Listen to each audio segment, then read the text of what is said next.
Well, everyone, we are finally here. The first of my best and worst list.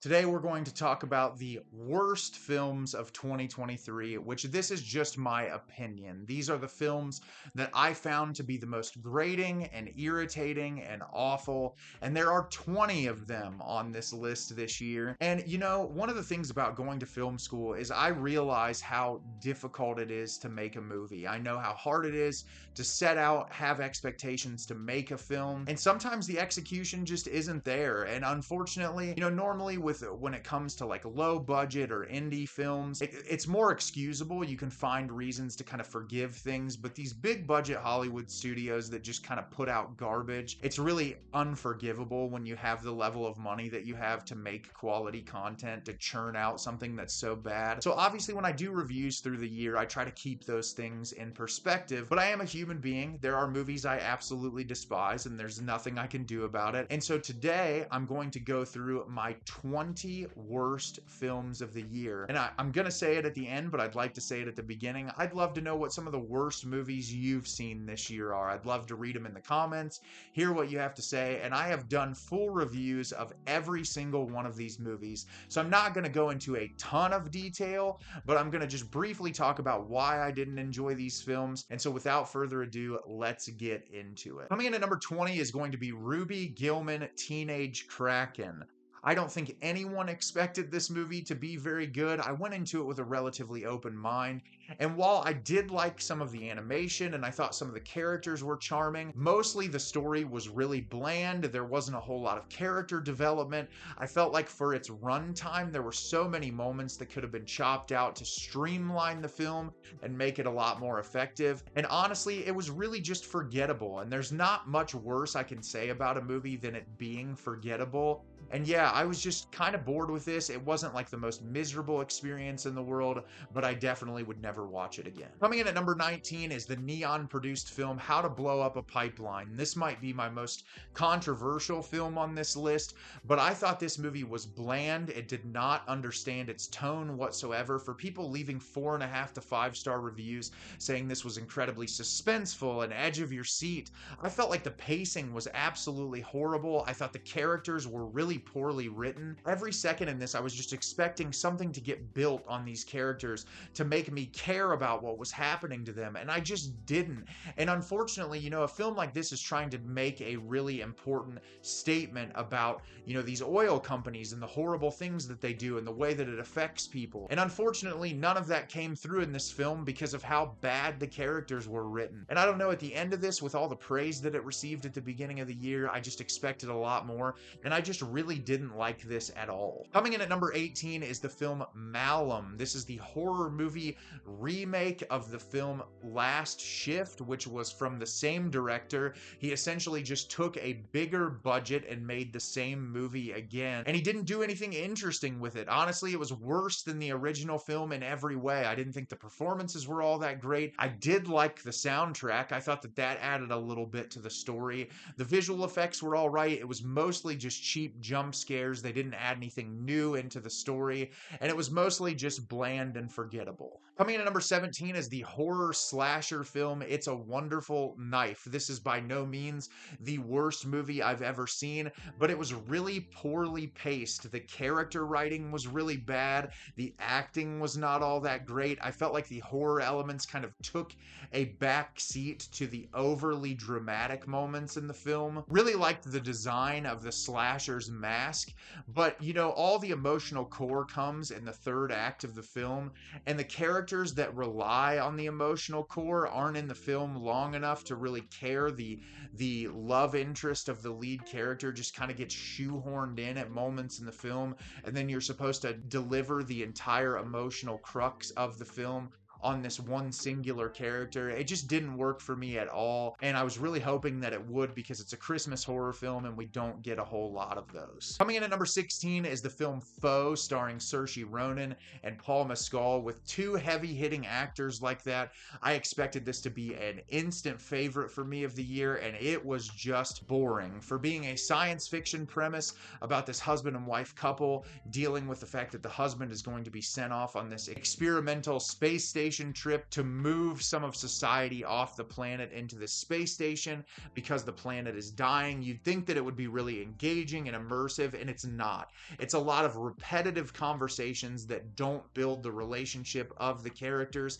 Even these two amazing actors who have delivered incredible performances throughout their career could not save this one from being a terrible experience. Coming in at number 15 is When You Are Finished Saving the World, the directorial debut from Jesse Eisenberg. I really don't have a lot to say about this movie other than the dialogue is some of the cringiest I saw in a film all year long. The performances were not impressive. The movie didn't really say anything all that interesting. It was mostly boring. It was very unfunny, and I was disappointed because I like Jesse Eisenberg, but if this is what he has to offer in the directorial helm, just stop, stick to acting. Coming in at number 14 is The Artificer Girl. If you ever wondered what it would be like if the Hallmark Channel made Ex Machina, this is the perfect movie for you. This was a film about an artificial intelligence created to hunt down child predators, which sounds like the most interesting film ever. It all takes place in 3 rooms because it had a very limited budget. The acting in this is pretty cringeworthy. I didn't think anyone gave that good of a performance. The movie doesn't really pack a heavy emotional punch when it comes to its subject matter, which you think about what topic this movie is diving into, you think it would be very emotional and very intense, but unfortunately it just ended up being laughable because of how bad the performances are. And I saw some people giving this movie praise throughout the year. I'm not 100% sure what people saw in this one, but I thought it was bad. Coming in at number 13 is the Super Mario Brothers movie, a film that for some reason people were praising left and right this year. This was the equivalent to me of if you took a compilation video of people playing Mario and uploaded it to YouTube. There's really no character development in this. There's not an interesting story. It's mostly just a visual assault for kids who like Mario. There's not anything more to this. Like, the thing is, if you're going to make a movie based on these characters that people enjoy, create an interesting plot arc, not one that I've literally already forgot since I watched the movie in the theater. Everybody talked about the Jack Black Peaches song. It was fine. It was entertaining. But I felt like other than Jack Black, every voice actor in this movie could have been replaced with someone else, and it would have been the same film, which is heartbreaking for me because I love Anya Taylor-Joy, and I didn't think she added all that much to Peach either. It was just a relatively forgettable film that people seem to be loving because they love nostalgia for Mario. Coming in at number 12 is M. Night Shyamalan's Knock at the Cabin, a film that I'm not sure understood what it was trying to convey as far as its messaging goes. A film that has 2 queer lead characters that by the end of the film says, hey, queer people have to essentially sacrifice themselves in order to save the entire planet, which is very convoluted and strange, and I feel like left a sour taste in my mouth. The performances were all okay. I feel like the tension was relatively lackluster. It was very well shot, but that ending of the film, the messaging that it was trying to get across, really left a sour taste in my mouth, and I don't know, I just expected more from Shyamalan. I read the book later on in the year by Paul Tremblay. It is 1,000 times better. Just read the book and forget the movie. Coming in at number 11 is Renfield. I hated this movie. I found it to be so cringy and unfunny. Everyone in this film was trying so hard to get some kind of joke across. Awkwafina, who is an actress I actually really like, gave one of the most unbearable performances of the entire year. She was obnoxious. Every line of dialogue that she delivered in this film was so irritating. Nick Cage did not get enough screen time, and in the time he was on screen, it was almost impossible to understand anything he was saying through his fake vampire teeth. Nicholas Hoult was okay. It was just a relatively forgettable movie that I'll never watch again. Coming in at number 10 is The Nun 2. I am an apologist for the first Nun film. I actually really enjoyed it. I don't think that it's perfect, but this movie went backwards in every direction from the first film. I thought the pacing was abysmal. It was way too long. All of the characters were uninteresting. There was nothing new or fun added into the lore of the Nun character. For a movie being centered on the Nun, she was barely in the film, and the sequences that she was in weren't all that interesting, and they didn't hold my attention in any way. And you know, for a franchise franchise that has existed for a while now with the Conjuring films. You'd think that they could put someone on board to make these movies entertaining, and unfortunately they did not. They gave us a heaping pile of crap that I'll never watch again. Coming in at number 9 is The Exorcist Believer. I mean, every human being on planet Earth has trashed this movie by now. I'm just another voice in the crowd. This movie does not understand the tone, the pace, or anything that makes the original Exorcist entertaining. It was just terrible character writing. The third act of the film was actually laughable. Some of the performances in this were just flat out bad. It didn't add anything new into the Exorcist universe. I hated this movie and I don't ever want to see it again. Coming in at number 8 is the slasher film Totally Killer. If you want to watch the cringiest movie of the year, watch this. The dialogue in this movie is just absolutely horrible. The forced humor in this, and the humor that's trying to like poke at political correctness and like, I can't believe you did this. I can't believe you used to say this. And it's like, yeah, that was the time period. It's unfortunate that people acted the way that they acted. But when your entire film hinges on jokes that are about that, it becomes very tiresome after about 30 minutes. The horror elements in this were virtually non-existent. The stabbing motions weren't even in tune to the people laying on the ground half the time. It was just really poorly acted, poorly directed. I wish I never would have watched this movie. Coming in at number 7 is Disney's Haunted Mansion. Why did I have any expectations for this movie? Well, I'm a Haunted Mansion fanatic. I love the ride. I love going to Disney and watching the ride.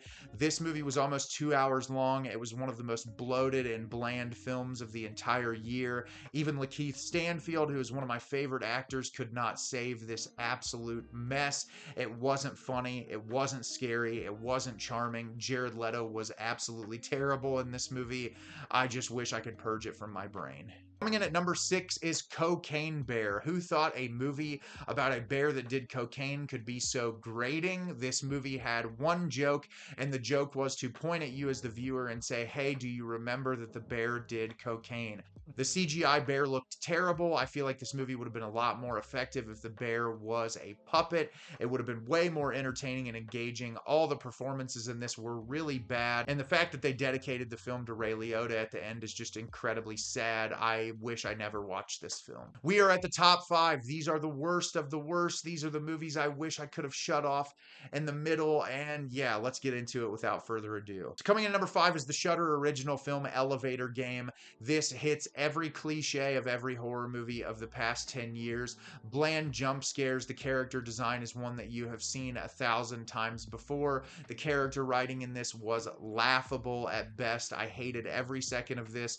This is just one of the horrible films that Shudder released this year. Coming in at number 4 is another terrible Shudder original film, Quicksand. You would think that a movie about a couple being trapped in quicksand in the middle of nowhere would be suspenseful or engaging in one way or the other, and it's not. It's mostly just bland. It's two people stuck in quicksand having the most mundane and awful conversations about their failed marriage. There is no great character building in this. It wastes the first 20 minutes building up, getting to the point where the people are even stuck in the quicksand. I can't believe this movie ever got greenlit. Coming in at number 3 is The Blackening, a film that I actually had really high expectations for, was really looking forward to watching, and it is a film that does not understand how to be a horror comedy. The horror elements in this are virtually non-existent. There is no suspense, there is no tension, there's no things jumping out at you even. It's mostly just one-offs at trying to be funny. Most of the humor in this is incredibly forced. It doesn't really land. It's just trying to hit joke after joke after joke, and none of them work. I was really hoping for this to be kind of in the realm of like the Wayans brothers scary movies, which were films I absolutely loved growing up, and it does not come anywhere near close to as funny or as entertaining as those films did. It was just really forgettable, and I'll never watch this again. My top 2 films of the year are virtually a tie. You could put either one of these at the front spot and it would be the exact same. So let's get into it right now. Coming in at number 2 is the A24 produced film Dicks the Musical. I just have a hard time talking about this movie because of how insufferable it was. As a queer person and as a fan of queer cinema, you always hope that queer-led films are going to be great, and this tried to be so edgy and so disturbing and really just catch you off guard, and it failed in every single attempt to be anything new or unique. This was one of the most miserable watches I've sat through all year. The music was terrible, the performances were awful. It's just bad on top of bad on top of bad. I never want to hear about this movie again. I never want to see this movie again.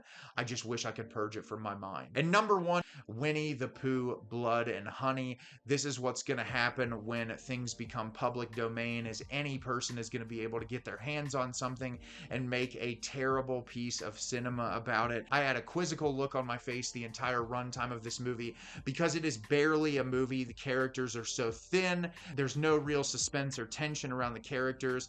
The Winnie the Pooh characters all look like they're wearing Halloween masks. The production of this is just absolutely horrible. I have no idea how they got the money to greenlight a sequel for this film, but I don't ever want to watch this movie again. So what are your worst films of 2023? Let me know in the comments. These are the worst films in my opinion. I thought they were absolutely abysmal. I really didn't enjoy any of these. As always, if you can like the video and subscribe to the channel, helps me out a lot and lets me know the type of content you're looking for. I'm always putting out new material and look forward to getting more out for you in the near future. And as always, everyone, thank you so much for watching and have a great rest of your day.